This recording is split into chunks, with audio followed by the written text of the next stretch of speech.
Coming up next on Arizona Horizon, Republican and Democratic legislative leaders discuss their separate plans for funding education, and we'll hear about the impact of principals and other administrators on school graduation rates. Those stories next on Arizona Horizon. Arizona Horizon is made possible by contributions from the Friends of Eight, members of your Arizona PBS station. Thank you. Good evening and welcome to Arizona Horizon. I'm Ted Simons. The State Board of Education has filed suit against Superintendent of Public Instruction Diane Douglas for not fulfilling her duties.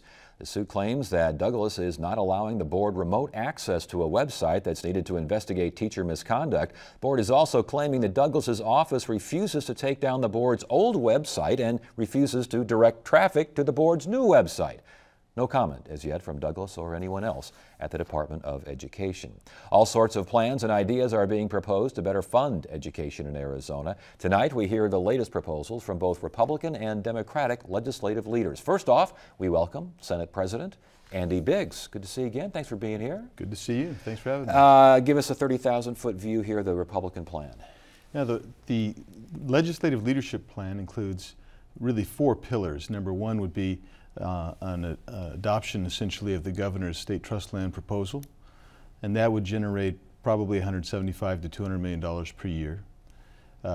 His plan was for 10 years, and we would take it for 10 years. We could go longer depending on what people wanted to do.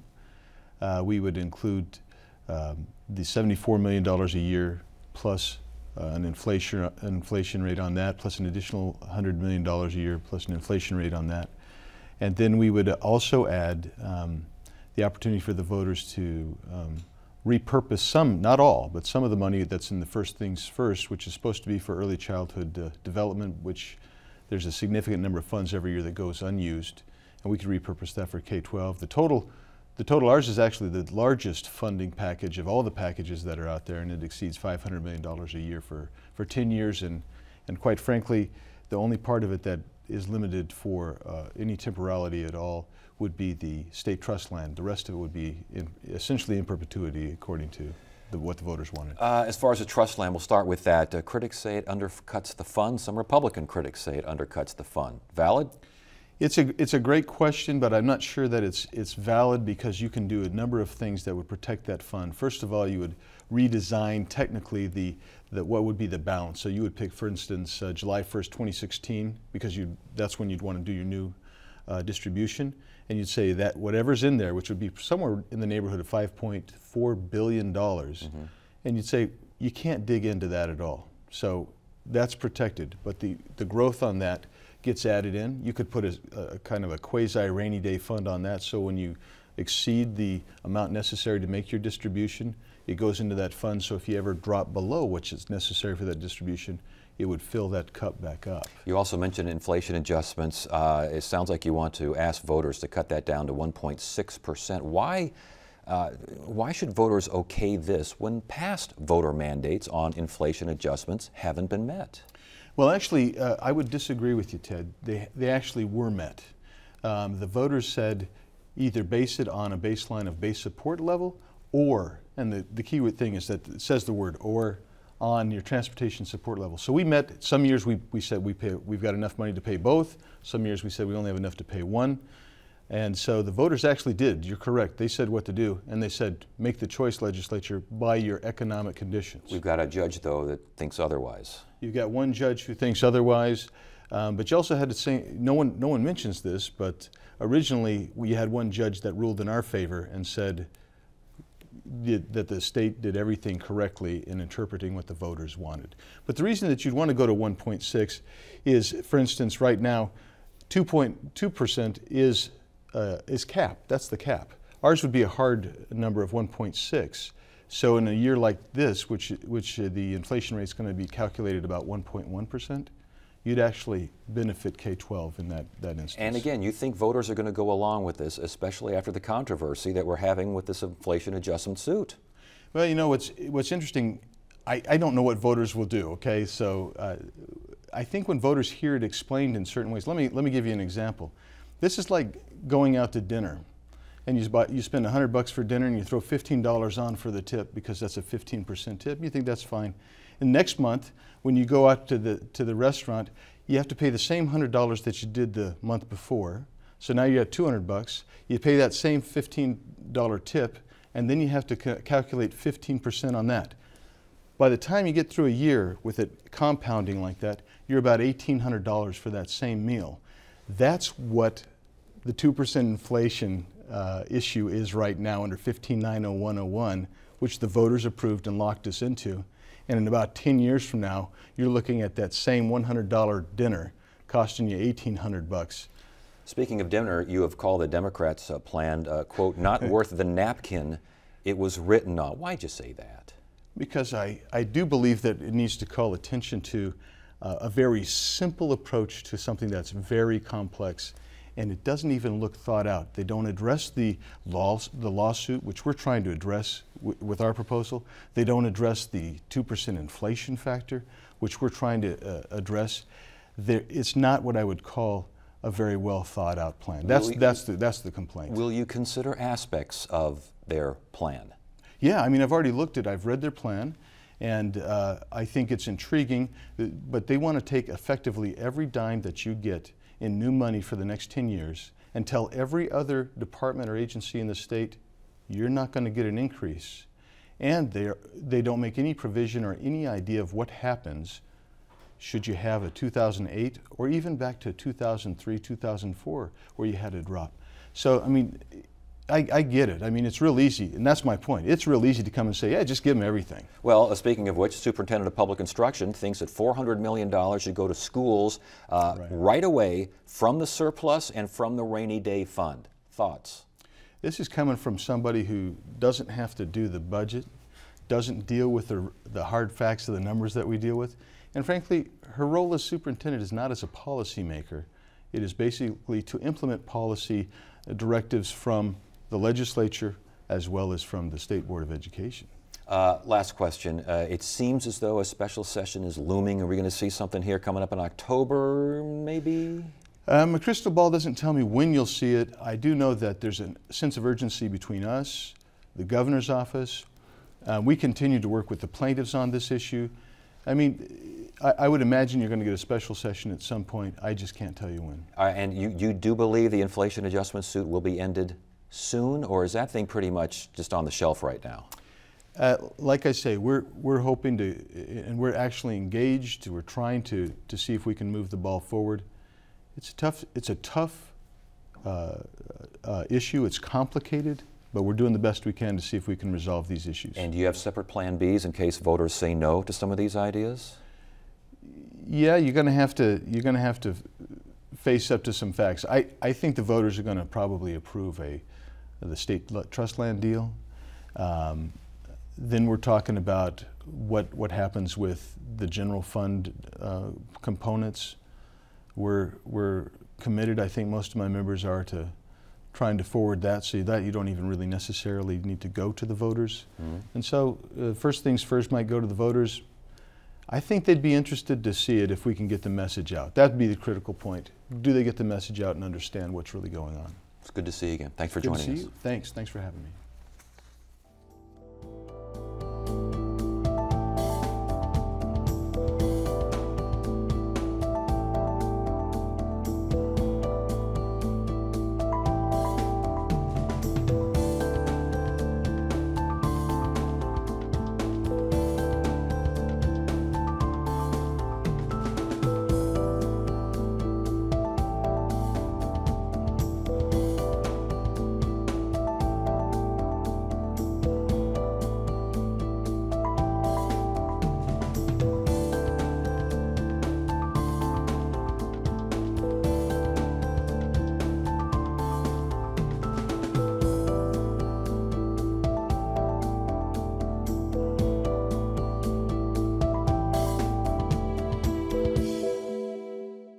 Get the inside scoop on what's happening at Arizona PBS. Become an 8 Insider.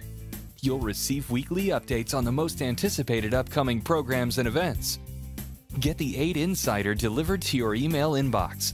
Visit azpbs.org to sign up today. We've heard the Republican legislative leadership plan for education funding in Arizona. Now we turn to the Democrats and their ideas. And joining us now is House Minority Leader Eric Meyer. Good to have you here. Thanks for joining us. Great to be here again. Give us an overview now of the Democrats' idea. Well, I think everybody's in agreement that we're not funding our schools appropriately. So we spent the last couple of weeks developing a plan that would put nearly $4 billion into our schools over the course of the next 10 years. We worked with Joint Legislative Budget Committee to develop that plan, and it will settle the inflation funding lawsuit like the voters have requested and like the courts have ordered. It will use some ongoing funds that have come into the general fund, some funds that we appropriated last year and make those permanent, and then it will cap the corporate student tuition organization tax credits to private schools where they are today and not allow that to grow at 20% a year. So we're continuing $75 million annually, adding $278 million from the existing surplus, adding $250 million ongoing revenue. Where is that money going to come from? Well, those numbers are the numbers that we've got now in our hands, and the money's in the bank for this year. For this year, but correct. In the future, where is that money going to come from? Well, the $250 million that we used in their ongoing revenues, so the Joint Legislative Budget Committee said they're going to be there year after year, at least through 2018. So that's why we developed a plan based on that. We actually saw a revenue stream higher than that come in, over $300 million. And we're not touching those funds. We're only using the ones that are ongoing. So when the Senate President says that these ideas are based on an unrealistic, hoped-for revenue growth, you say? Absolutely not. I mean, they're the same guys that he uses to draw up his budget ideas. So this is money that they're saying is going to be there. And we're not making it up. They did the numbers. And beyond that, we don't touch the rainy day fund, so it still leaves $460 million in the rainy day fund in case there's a problem. And by budget year 2018, we're still leaving nearly $200 million of surplus there for universities or for Department of Child Safety. But again, the governor's office came out and said this is basically it's a 10-year plan with no way to pay for it. Well, we have a way to pay for it. Maybe he didn't look at the spreadsheet that we developed with the Joint Legislative Budget Committee. Those dollars are there. They're sitting in the bank for this year, and they're projected to be there for the next 2 years at least. But when the governor's office says that your plan creates promises that simply can't be kept, especially, you know, year 7, 8, 9, and 10, is that a valid argument? Well, none of us have a crystal ball. We can't tell what's going to happen in 7, 8, 9, 10 years from now. But what I can tell you is that our schools need to be funded. If we don't take these dollars now, if not now, when? When are we going to invest in our schools? We have a surplus. We can do that. And we're committed to funding our schools. I'd like to see that commitment from my colleagues. The dollars are there. We can put them into the classroom today. What about the idea of boosting the State Land Trust Fund? This doesn't take that off the table, so we don't use any of those dollars. We leave that untouched. You leave it untouched, but what about boosting it like the governor? Like the governor would like to. You know, the governor's plan eats into the corpus of the fund. It also creates a funding cliff at the end of 5 years. So if you were on a school board like I was, at the end of 5 years, suddenly you either have to fire teachers or you can't spend those resources on anything but one-time costs, fixing buildings, buying technologies and books. So there needs to be, again, a long-term plan to fund our schools, and the governor's plan could be part of that, but it can't be everything. If it is part of that, are Democratic votes there for that plan? Well, we are in conversations with the governor's office. It depends what that plan would look like, potentially. Absolutely. We're always open to talk. I mean, our caucus is committed to doing the right things for the kids, the teachers, and the schools in our state so that we can be competitive economically and our kids can be successful. Is that potentially in big, bold letters if the inflation adjustment suit is settled? Well, that would definitely help. Okay. That would be basically what I was trying to get to. A great first step. And that would ensure, we've cut billions of dollars from education funding over the course of the last 8 years. Our schools are struggling out there. We're still 49th in per pupil funding. We have a terrible teacher shortage, and superintendents across the state are having difficulty hiring teachers. Teachers' class sizes have gone up significantly to where teachers are teaching 180 or 200 kids coming through their classroom every day. We can't be successful as a state if we do not invest in our kids, which ultimately go into our workforce to create jobs right here in Arizona. I imagine you're not too keen on sweeping funds from First Things First? We tried that before. As I recall, it didn't go so well. Right. Both these plans require voter approval. Mm-hmm. The plan we're proposing doesn't.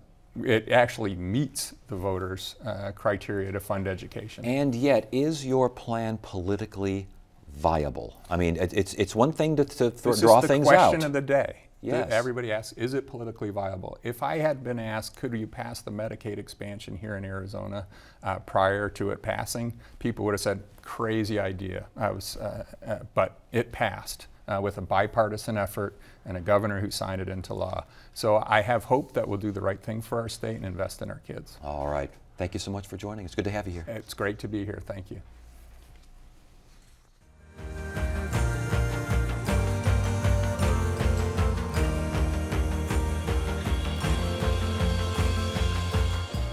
Tonight's edition of American Graduate looks at school principals. Several years ago, the Center for the Future of Arizona recognized that strong leadership often leads to higher graduation rates. That led to the Beat the Odds Institute, a program that trains and supports principals in schools with mostly low-income and Latino students. Producer Christina Estes and photographer Langston Fields take us to Quinton Elementary in Avondale. My name is Eric Atuhini. I'm the principal, Quinton Elementary. This is my second year, year 2. As a second-year principal and second-year participant in the Beat the Odds Institute, Eric Atuhini has learned a lot. I went in thinking I could change the world, you know what I mean? I said, no problem, I got this. I'm going to do this, and I'm going to do this quick, right? I think, having those conversations with my mentor, understood that ain't no way, right? It's not going to happen quick. And if it does, it's probably false success. 1 minute to read your procedures. With 55 teachers. Can somebody tell me what the word delete would mean? And more than 900 students. Greta read 32 pages of her new book, right? Atuhini had a long to-do list, but his smartest move, he says, was following his mentor's advice and choosing one area of focus. They picked collaboration. When you're collaborating, and if you're collaborating right, it affects the culture. And the culture is really the most important thing that you want to affect if you're looking at, an achieving school. We're still impacting the amount of hours that the library is open. So if we're working together, there are a couple underlying underpinnings that support that, right? We have trust for each other, right? We can have those discussions, and we're okay with feeling uncomfortable with those powerful discussions. We have respect for each other because we understand each other's point of view. They started weekly data chats, looking at student performance, spotting the gaps, and making changes. How many ducklings? Atuhini also gathered a team of teachers to attend a conference that reinforced the collaborative approach. I didn't want it to come from me. I wanted it to come from the staff, right? That's how you get ownership. I didn't want buy-in, but I wanted ownership because that's a lot more powerful. The teachers presented to the returning staff, and so it was kind of like a perfect storm, right? It was communicated, it was worked on, and it was rolled out by the teachers. So it had, I felt, greater meaning. Are you ready? Yes. Open up your computers. It's also important for him to get out of the office. Please look at the screen. 3 days a week are devoted to being on campus, connecting with students and visiting classrooms to take notes, give compliments, impressive, and share suggestions. I get 90% of my job done if I'm out there.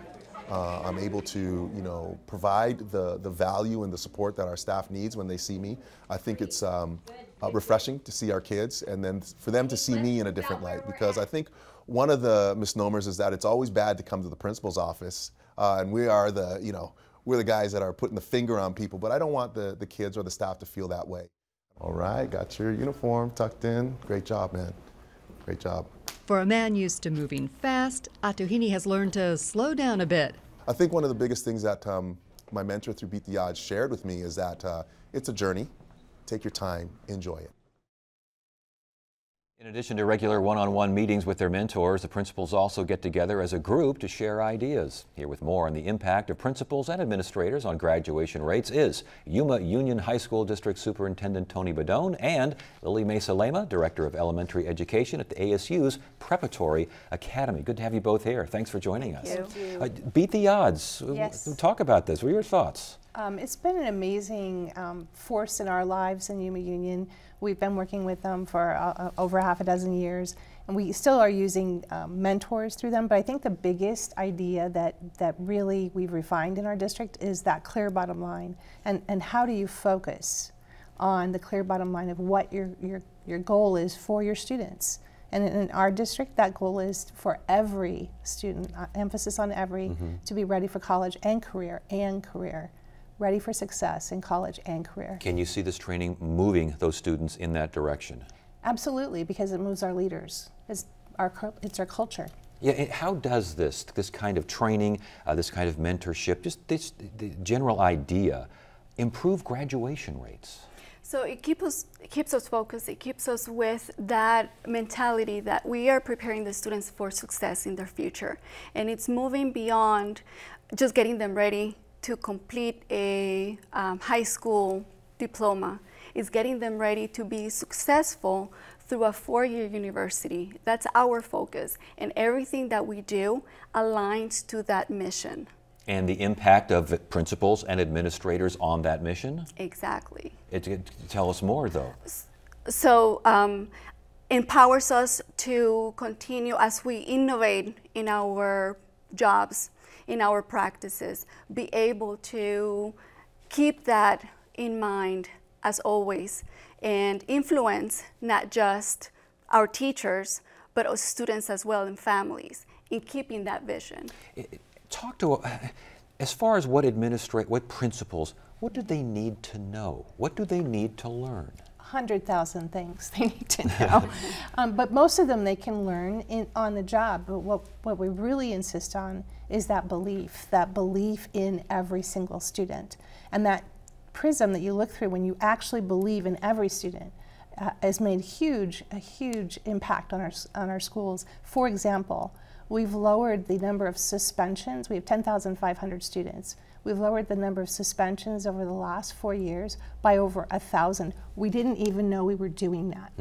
And the reason is because of the belief and the attitude, and then the implementation of very, very important core kinds of things, like the curriculum that we're using, the Cambridge International Curriculum, like the fact that, like this principal, they're in classrooms, principals are in classrooms 2 days a week, being out there, and then the collaboration that they are fostering.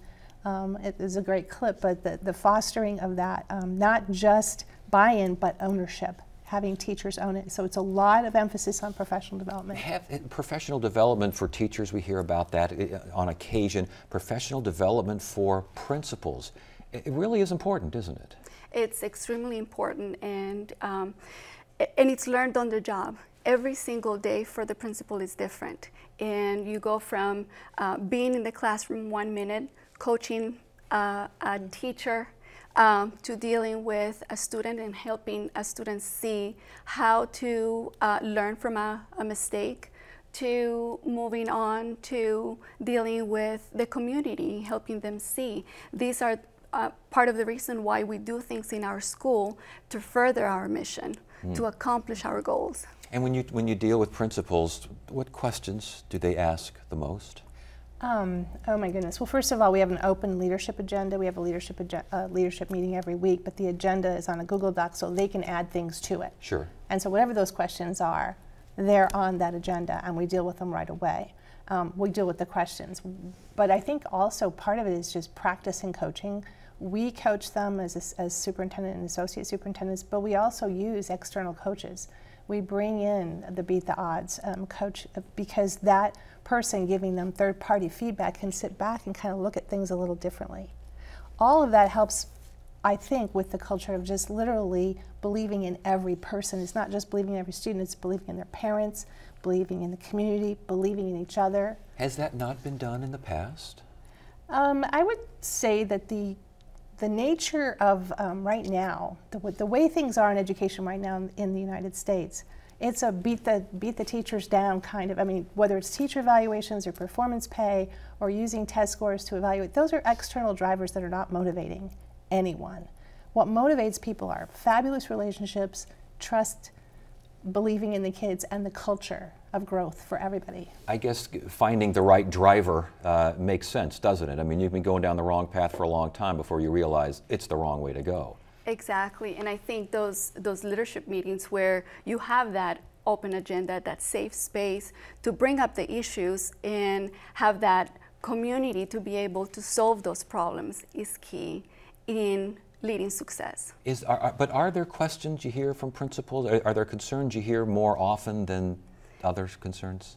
Well, sure. I mean, you know, at my school, we have a really lean administration, and that's part of, you know, our belief system that, you know, resources need to go directly to the classroom. So what that means for us as administrators is we take on more. Yes. And it's not just the teachers, it's also the administrators who are dealing with more and more on their plate. I was going to say, and please. I would say that the biggest issue for administrators these days is how do they have a life? And we emphasize that they must have a life outside of the campus, and so we really do work with them on developing ways to get out of the school and out of the you know, out of the workplace and enjoy their families and appreciate that, because we know we have burnout. Yeah. We know we have people. We had 6 out of 16 principals and assistant principals, that core group. 6 out of 16 assistant principals left us this year. Mm. Well, it sounds like a great program, and it sounds like success is being had. Congratulations. Challenges. Challenges, yes. There you go. It's good to have you both here. Thanks for joining us. Thank you so much. Thursday on Arizona Horizon, the president of the State Board of Education talks about the board's lawsuit against the superintendent of public instruction, Diane Douglas, and we'll hear about a locally developed car that gets 84 miles a gallon. It's on the next Arizona Horizon. That is it for now. I'm Ted Simons. Thanks for joining us. You have a great evening.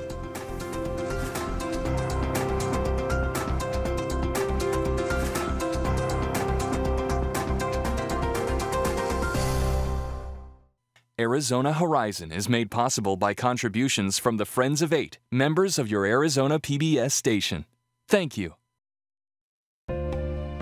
This program is part of American Graduate. Let's make it happen. A public media initiative made possible by the Corporation for Public Broadcasting.